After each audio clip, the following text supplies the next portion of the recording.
In writing programs, expressions are often used as building blocks for specifying certain actions that a program is supposed to perform. There are two types of expressions, namely arithmetic expressions and Boolean expressions. An example of arithmetic expressions could be the actions to compute the final grades as a weighted sum of some scores, like what we have done in a course grade program. An example of Boolean expression could be an action to check if a student receives a passing grade. Let's first focus on arithmetic expressions, and we will come back to Boolean expressions when we talk about branching statements. An arithmetic expression is a sequence of operands including variables, constants, or literals connected by arithmetic operators such as addition, subtraction, multiplication, and division. We have discussed what are variables and constants. The first example here shows the use of literals.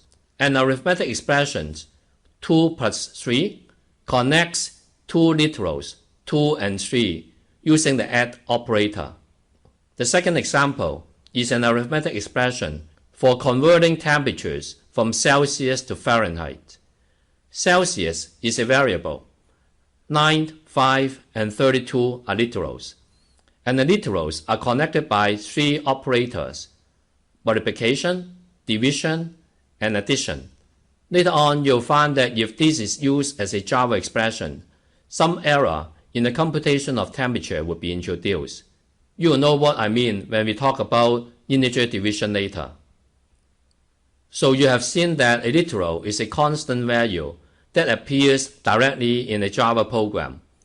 There are two types of numeric literals in Java: integer literals and floating point literals.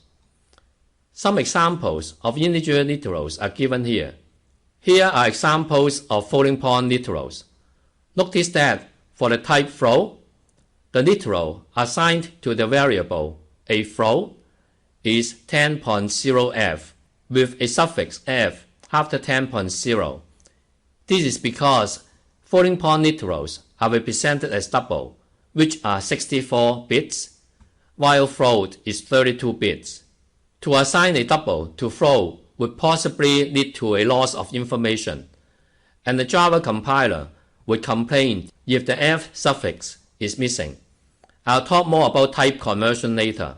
Similarly, assigning 1000 to byte, which could hold only an integer value up to 128, would cause a compile time error because the literal is too large to fit into the variable.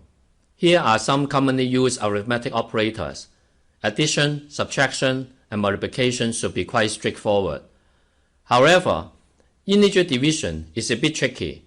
For example, if 2 is divided by 3, the returned value would be 0. I'll come back to this in the next slide. The modulus operator, which is represented by a % sign, gives the remainder for dividing the first operand by the second operand. For example, 2 modulus 3 will return the remainder 2 as a result. You would be surprised to find out that the modulus operator in Java works also for floating point numbers, but I don't see any usefulness of it, so we'll just skip it. Let's take a look at another example of using the modulus operator. In example here, when the variable a, which has a value of 104, is divided by another variable b with a value of 3, it will result in an integral part, which is 34, and the remainder, which is 2. The result of the division of a divided by b will return 34 as the answer. For the modulus operator, which is represented by the % sign, a modulus b would produce the remainder 2 as the result. Numerical values are stored as either integer or floating point numbers. For integer division, the result is the integral part of the division. That is, the decimal part of the result will be ignored. In other words, integer division always produces an integer by truncation. That is, no rounding is done. Notice that there could be a loss of information when the decimal part is truncated. For example, when 2 is divided by 3, the result is supposed to be something like 0.666 and so on, but the decimal part will be truncated and return a 0. Similarly, when 3 is divided by 2, the result is supposed to be 1.5, but 1.5 will be truncated and returns just 1 as the result. When you divide double by another double, the result will be a double as expected. How would Java deal with mixed mode divisions? That is, when you have different combinations of integer and floating point numbers as operands in a division. In general, division between 1 or 2 doubles results in a double. When an integer is divided by a double, or a double is divided by an integer, both would result in a double. This would allow the program to retain as much information as possible. For example, if 2 is divided by 3.0, 0.6666 is the result instead of the integral part 0. Similarly, divide 3.0 by 2 would result in a floating point number 1.5, and division between two doubles 10.0 and 2.0 would result in a double 5.0. When an expression is evaluated, we need to determine the order for performing the operations if there are more than one operators appear in the expression.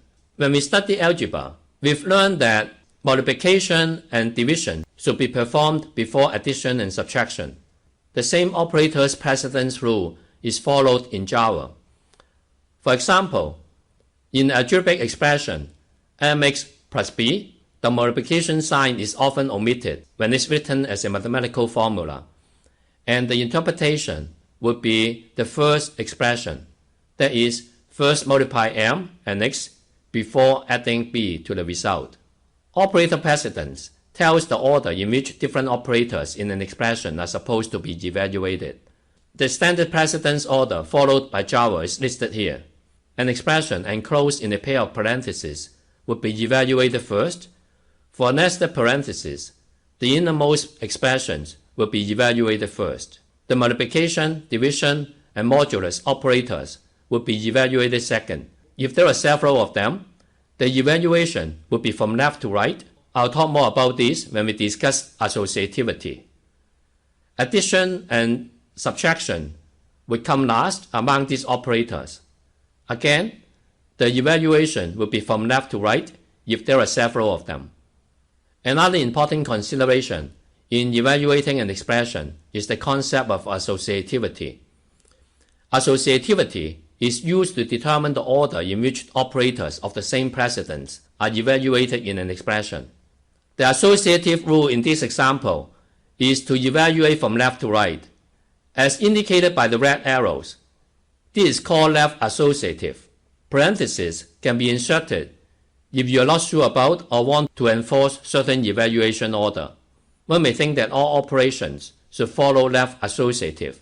You'll find that this is not always the case in Java. In fact, we have already seen an operator that is right associative, namely the assignment operator. The equal sign is in fact an operator.